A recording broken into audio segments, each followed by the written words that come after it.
Perkenalkan, nama saya Samuel Terigan, NIM 1903060696 dari kelas PTNB, akan menjawab kuis yang diberikan. Yang pertama, jelaskan proses reformasi pada dunia perunggasan Indonesia sesuai dengan literatur. Perunggasan Indonesia dimulai pada tahun 1975, yaitu pemerintah melakukan intervensi baik pada aspek teknologi, pembatasan skala usaha, dan pemasaran. Pada tahun 1980, industri ayam ras telah berkembang dari skala kecil hingga komersial dengan kemajuan yang tinggi, sampai sanggup memenuhi kebutuhan protein dalam negeri dan juga bisa sampai ekspor. Pada tahun 1997 sampai 98, industri ayam Indonesia mengalami kemunduran sampai hampir kolaps. Pada tahun 2004 sampai 2006 terjadi wabah flu burung. Pada tahun 2006 ke atas, industri ayam Indonesia mulai bangkit dari keterpurukannya. Nah, pertanyaan nomor 2 yaitu jelaskan jenis unggas pedaging yang ada di Indonesia. Jenis unggas pedaging yang dipelihara Indonesia sendiri antara lain Cobb. Strain Cobb dikembangkan dan populer di 60 negara. Strain ini memiliki fokus pengembangan untuk memperbaiki performa rasio pakan atau FCR. Secara genetik, strain ini dikembangkan untuk memiliki pembentukan daging dada, yaitu memiliki kualitas daging dada yang sangat baik. Dan strain ini juga mampu beradaptasi di iklim tropis yang panas. Yang kedua itu strain Ross. Strain Ross dikembangkan untuk memiliki FCR yang lebih efisien, pertumbuhan yang cepat, dan daya tahan hidup yang lebih baik. Fokus pengembang genetik diarahkan untuk memiliki kaki yang kuat sebagai penopang badan yang besar. Yang ketiga yaitu Hybro. Strain Hybro merupakan ayam yang memiliki fokus pengembangan untuk ketahanan daya hidup. Performanya untuk daerah tropis cukup baik dan memiliki tahanan terhadap penyakit aksites. Fokus pengembangan genetik pada hasil karkas. Soal ketiga yaitu jelaskan pengaruh pakan terhadap performa unggas pedaging dengan memberikan satu contoh yang berasal dari jurnal.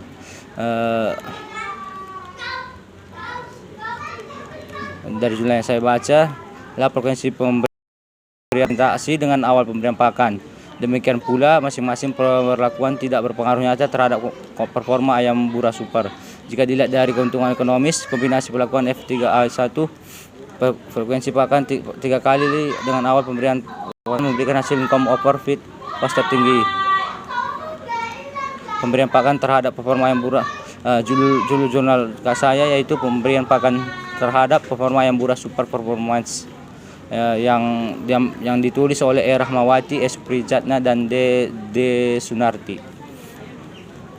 Soal keempat, berapakah rekomendasi kebutuhan pakan dan minuman pada ternak unggas? Diambil dari literatur. Saya ambil dari literatur artikel jurnal pertanian, yaitu tentang pemeliharaan ayam broiler. Pada minggu pertama, pakannya itu yang dibutuhkan itu per ekor 13 gram, minumnya 18 gram per ekor per hari. Untuk minggu kedua 30 gram pakan, 31 gram minum. Untuk minggu ketiga 48 gram pakan, 45 gram minum.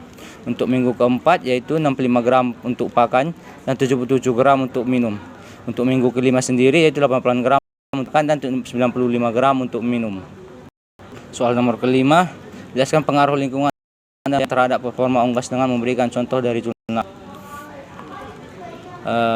Dari judul jurnal yang saya ambil yaitu pengaruh pencahayaan lightning terhadap performa dan konsumsi protein pada ayam, yang ditulis oleh Dr. Randa May Sulistoyoningsih, MSI. Dari jurnal yang ditulis oleh May Sulistoyoningsih dapat diambil kesimpulan yaitu hasil dapat menyatakan cahaya secara tidak langsung akan meningkatkan konsumsi yang akan berpengaruh terhadap peningkatan performa pedaging, di mana dijelaskan jika kandang tetap terang maka ayam broiler akan makan secara terus-menerus dan itu berkontribusi terhadap penambahan daging kepada ayam broiler.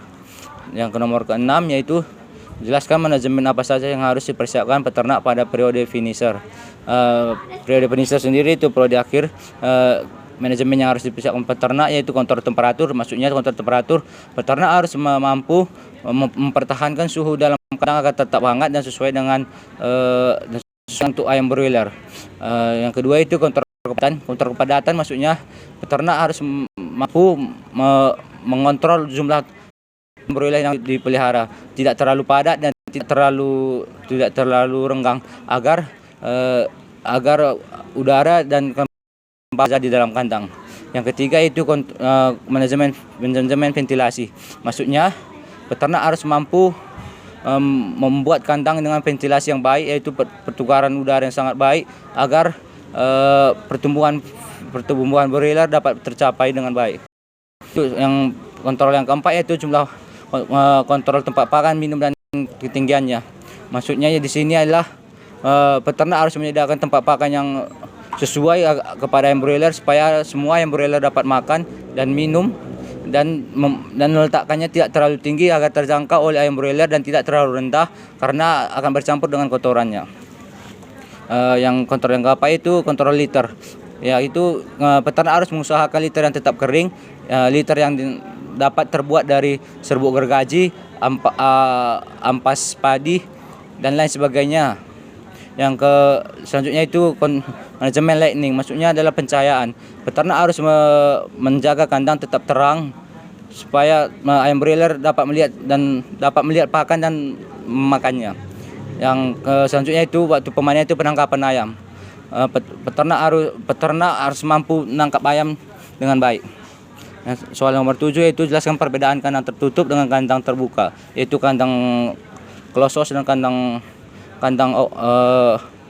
open house dan pengaruhnya terhadap performa unggas yang dipelihara dalamnya. Kandang open house itu semua dinding kandang terbuka serta kondisi dalam kandang sangat terpengaruh kondisi luar kandang. Artinya suhu di kandang dipengaruhi oleh cuaca. Sedangkan sistem closed house yaitu semua dinding kandang yang tertutup, sistem ventilasi atau pergerakan udaranya tergantung sepenuhnya dan dari kipas atau penghangat yang digunakan. Hubungannya terhadap performa unggas broiler yaitu pada sistem closed house lebih baik daripada open house, dan di sistem closed house ayam broiler dapat dipelihara lebih banyak daripada open house, dan pertumbuhan daging pada closed house lebih baik daripada open house. Dan tetapi pada closed house ayam broiler akan mengonsumsi pakan lebih banyak dibandingkan dengan open house. Yang ke-8 yaitu jelaskan pengaruh yang ditimbulkan oleh penyakit terhadap produktivitas unggas daging dari literatur jurnal. Judulnya yang saya ambil dari internet yaitu kontribusi usaha unggas terhadap pendapatan peternak skala kecil Indonesia, yang ditulis oleh Ilham dan Yusmi Kal Yusja yang dipublikasikan pada tahun 2010. Dari penelitiannya dapat dipilah menurut lokasi usaha pada tingkat serangan flu burung dapat dikategorikan menjadi ringan, sedang, berat. Fenomenanya menunjukkan hal yang sama, hanya besaran perubahan yang berbeda. Faktor tersebut dapat terdiri dari kepadatan teknis, kepadatan ekonomis, kemampuan peternak mengendalikan penyakit, pembinaan dari petugas teknis dan lain-lain. Hal lain yang mempengaruhi tingkat serangan itu antara lain kondisi kandang, kebersihan kandang, dan rendahnya sanitasi. Soal ke-9 yaitu saat akan panen, jawaban 9 yaitu saat akan panen sebaiknya dipersiapkan peralatannya terlebih dahulu. Peralatannya sediakan antara lain tali rafia untuk mengikat kaki ayam, timbangan gantung, nota penjualan atau bisa juga dengan buku tulis, alat tulis, alat hitung atau kalkulator. Setelah itu dilakukan penangkapan ayam, penimbangan dan penghitungan ayam. Selanjutnya dilakukan pemanenan dengan mengikat kaki ayam 3-5 ekor kemudian ditimbang. Satu kali timbangan biasanya peternak dapat melakukannya 3-20 ekor. Disesuaikan dengan kebutuhan dan bobot ayam yang dipanen. Selesai ditimbang kemudian langsung masukkan ke dalam box ayam. Saat mengambil ayam sebaiknya terlebih dahulu diambilkan bukan sayapnya. Hal ini untuk menghindari memar pada bagian sayap. Setelah selesai mengisi semua berkas, ayam disiram terlebih dahulu untuk menurunkan suhu tubuh dan meringankan sekaman panas pada saat pengiriman supaya ayam tidak banyak mati saat pengiriman. Demikian jawaban kuis dari saya. Terima kasih.